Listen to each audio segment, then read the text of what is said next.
Finally Pakistan और बांग्लादेश की series जो है वो स्टार्ट हो गई है। पाकिस्तान ने टॉस जीत के पहले फील्डिंग का फैसला किया और बांग्लादेश ने क्या अच्छी बैटिंग की है। 301 रन किए हैं, 85 ओवर्स हुए आई गेस, और 4 आउट हुए हैं। तो आज आप क्या कहेंगे कि पाकिस्तान का ये फैसला पहले बैटिंग करने वाला ठीक था, क्योंकि बारिश की भी प्रिडिक्शन थी और टॉप वो थी, ग्रीन टॉप पिच भी थी, तो उस हिसाब से अगर हम सारी कंडीशंस देखें तो क्या ये फैसला पाकिस्तान के लिए ठीक है या नहीं?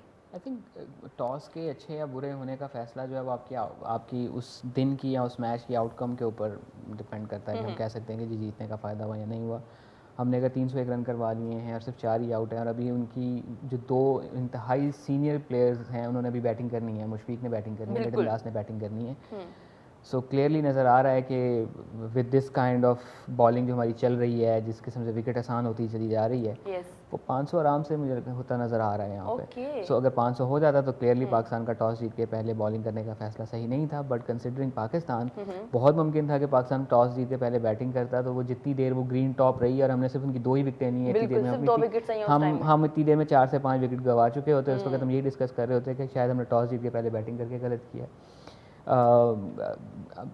कंडीशंस को एक्सप्लॉइट नहीं कर पाए। बेशक हमें विकेट जो थी वो टाइम के साथ साथ आसान होती चली गई, बट कंसिडरिंग उनके मिडिल ऑर्डर में लेफ्टीज़ मौजूद थे, हमने कोई प्रॉपर ऑफ स्पिनर नहीं खिलाया। हम 4 फास्ट बॉलर्स के साथ भी गए तो उन्होंने उन 4 फास्ट बॉलर्स को भी वर्कड अप कर दिया, बिकॉज उनको बीच में सिर्फ 6 ओवर्स की एक ब्रेक हमने सलमान अली आगा की शक्ल में दी है। आपके सबसे सीनियर स्पिन बॉलर हैं नुमान अली, उनको बॉलिंग बहुत लेट दी कंसिडरिंग कि जी लेफ्टीज़ बैटिंग कर रहे हैं। मुझे तो अव्वल तो ये जो माइंडसेट है T20 की वजह से कि जी लेफ्टी के आगे लेफ्ट आर्म बॉलर को नहीं, स्पिनर को नहीं लगाना, बिकॉज उसको मार लग जाएगी। अच्छा, नुमान ने 6 जो है वो नो बॉल्स भी तो किए हैं ना।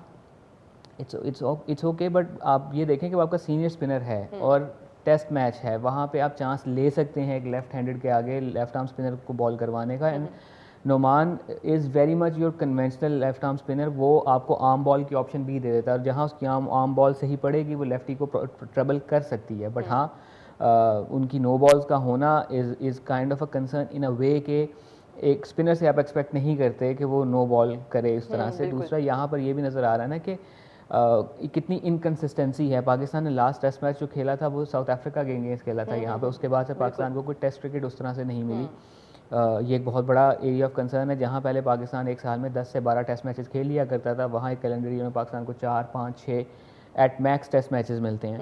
वो एक बहुत बड़ा फ़र्क पड़ता है, बिकॉज आपके प्लेयर्स की मसल में ऑल दो आपने डिक्लाइन किया जा रहा है। क्या चीज़?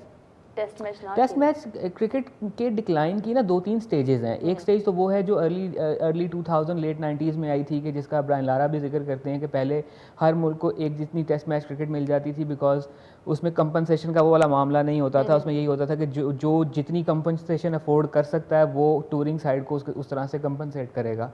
उसके बाद से एक रो आया कि जी सबको एक तरह का कंपनसेशन दिया जाएगा। अब the kind of compensation Australian board can offer, that the same kind of compensation West Indies offer नहीं कर सकता। वहाँ पे एक डिस्पैरिटी आना शुरू हुई और वहाँ से फिर हमें एक नज़र आना शुरू हुआ कि test matches because of financial reasons कम होने लगे। जब कम होने लगे तो ऑब्वियसली उनकी क्वालिटी कम होने लगी।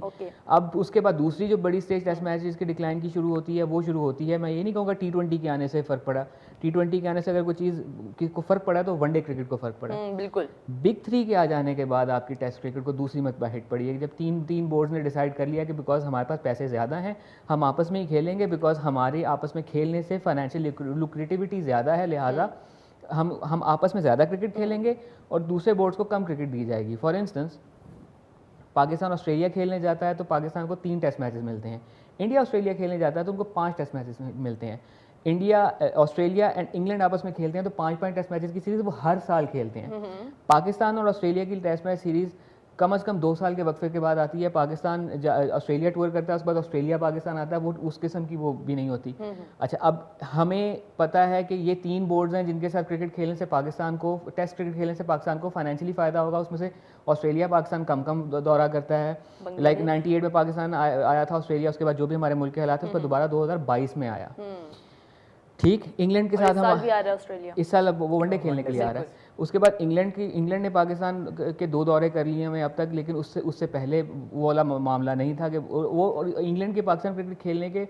आप ये देखें कि 87 के बाद 1987 के बाद पाकिस्तान का दौरा उसने 2005 में किया था, तो उस ज़माने में भी एक रिलक्टेंस थी पाकिस्तान का टूर करने के लिए टीमों की।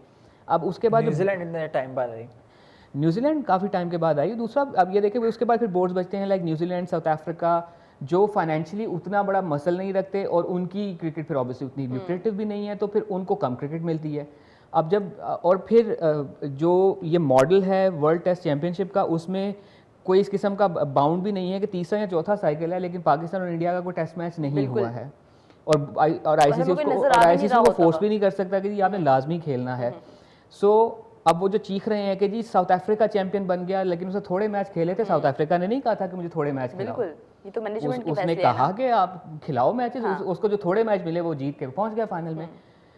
अब ये वर्ल्ड टेस्ट चैंपियनशिप के आने से हम ये कह सकते हैं कि टेस्ट क्रिकेट में थोड़ी सी कंपेटिटिवनेस आ गई है, लेकिन हाँ क्वालिटी ऑफ क्रिकेट कम हुई है बिकॉज ऑफ लीग क्रिकेट की जो कमिटमेंट्स हैं, आपके बहुत सारे खिलाड़ी वहाँ चले जाते हैं, दूसरी मसरूफियात हैं। फिर एंड पे जब पाकिस्तान और बांग्लादेश आपस में खेलेंगे, बिकॉज ये दोनों बड़ी टीमों के साथ नहीं खेलते, दोनों की अपनी भी रीसेंट फॉर्म को इस किस्म की नहीं रही कि उस पर आई बॉल्स को इस किस्म के हों। For a very long time Pakistan और बांग्लादेश के टेस्ट मैचेस को सीरियसली भी नहीं लिया जाता था अंटिल एंड अनलेस वो आगे में 2 दफ़ा पिंडी में हरा के चले गए। तो इस तरह के बहुत सारे वजूहात हैं एंड वो पिंडी के टेस्ट मैचेस का घोस्ट ही है जो हमें अभी भी चेज कर रहा है। एक टाइम पे उनके 6 आउट करने के बाद भी मैच हमारे हाथ से निकल गया, बहुत जल्दी 2 विकेटें लेने के बाद भी हमने उनकी 200 प्लस की पार्टनरशिप हो लेने दी, और वहाँ और क्लियरली कल को क्या हो जाए आई डोंट नो। इस वक्त मैच पाकिस्तान के हाथ में नहीं है। इस वक्त मैच रमीज ने तो अजलान ने तो सॉरी बोल दिया कि पाकिस्तान के हाथ में मैच नहीं है। उमर भी हमारे साथ मौजूद है। उमर, आप मुझे बताएंगे क्या ये फैसला बॉलिंग करने वाला पाकिस्तान का ठीक था?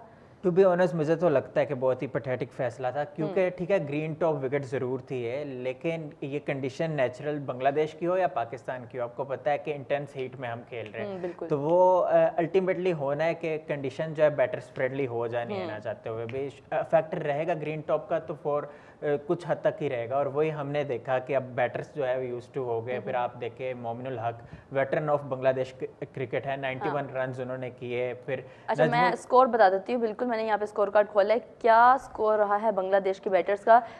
मोहम्मदुल हुसैन 8 स्कोर किए हैं 19 बॉलों के ऊपर। फिर शातमान इस्लाम 13 रन किए हैं। मोमिनुल हक 91 स्कोर किए हैं 200 गेंदों के ऊपर। नजमुल हुसैन 101 किया, अभी तक सिर्फ एक प्लेयर ने सेंचुरी किया और 130 बॉल्स के ऊपर।